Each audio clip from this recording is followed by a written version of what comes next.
Michael movie ప్రీమియర్కి అయితే వచ్చేసినాం కానీ ఎక్స్పెక్ట్ చేయనట్టయితే ఫుల్ ఎంజాయ్ చేసినాం మామ. నెక్స్ట్ లెవెల్ ఏమేమైందో చూపిస్తే వచ్చేసేయండి. సో మేము వచ్చేసి అయితే టికెట్ ప్రీమియర్కి టీఎన్ఆర్ సుచిత్రాలు అయితే బుక్ చేసుకున్నాము. ఇంటి దగ్గర నుంచి అయితే లేట్గా స్టార్ట్ అయినందుకు 10 minutes అయితే ఉండే మామ సినిమాకి అయితే లాస్ట్. ప్రతి ఒక్క స్క్రీన్ అయితే దొరుకుతుంది కానీ స్క్రీన్ 7 అయితే దొరకలేదు. నాదైతే స్క్రీన్ 7. లాస్ట్ గా అక్కడ స్టాఫ్ అయితే చెప్పారు స్క్రీన్ 6 దగ్గరనే ఉందని. సో ఎట్ లాస్ట్ అయితే సినిమాలోకి అయితే ఎంటర్ అయిపోయినాయి మామ. ఫస్ట్ హాఫ్ లో కొంచెం తక్కువ ఎలివేషన్స్ ఉన్నా కానీ ఫుల్ అయితే ఎంజాయ్ చేసినాం మామ. మంచిగా ఉండే ఆ స్టోరీ కానీ అదైతే క్లీన్గా వెళ్ళిపోయింది మొత్తము. మధ్యలో సడన్ గా ఇంటర్వ్యూలో రాగానే నేను షాక్ అయినా మామ, ఇంటర్వ్యూలు ఇంత తొందరగా వస్తుందేమో అని. కానీ మళ్ళీ వాడు స్క్రీన్ అయితే స్టార్ట్ చేసిండు. అందరైతే తిట్టుకురు వాడిని ఇష్టం ఉన్నట్టు. ఇక అది అయిపోయిన ఒక ½ an hour అయితే ఇంటర్వ్యూల్ అయితే అయింది. బయటికి అయితే వచ్చేసినాం వాష్రూమ్ కి. వీడైతే చూడండి వాటర్ ఎట్లా తాగుతుండే మొత్తం. At last second half start కాగానే అయితే నెక్స్ట్ లెవెల్ మామ. నా ఫేవరెట్ సాంగ్స్ అన్ని ప్రతి ఒకటి డిస్ప్లే అయినాయి. గూస్ బంప్స్ అసలు.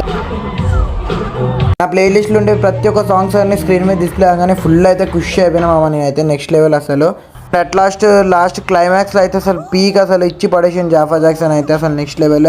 యాజ్ టీస్ మైకేల్ జాక్సన్ చూస్తున్నట్టు అయితే అనిపించింది. ఆ మూన్ వాక్ కానీ అది కానీ ఫుల్లీ సాటిస్ఫైడ్ మా అమ్మ as a Michael Jackson fan. Mall అంతా ఖాళీగా ఉండే చేసేపు అయితే టైం పాస్ చేసినాం అటు ఇటు తిరుగుతా. అట్ లాస్ట్ అయితే ఇంకా క్యాబ్ బుక్ చేసుకుని అయితే ఇంటికి వెళ్ళిపోయినాం. మీకు ఈ వ్లాగ్ నచ్చితే లైక్ కొట్టేసేయండి. అండ్ మీరు ఒకవేళ మైకేల్ జాక్సన్ ఫ్యాన్ అయితే ఇదైతే కమెంట్ చేసేయండి అండ్ ఫాలో చేసుకుని నా పేజ్ని.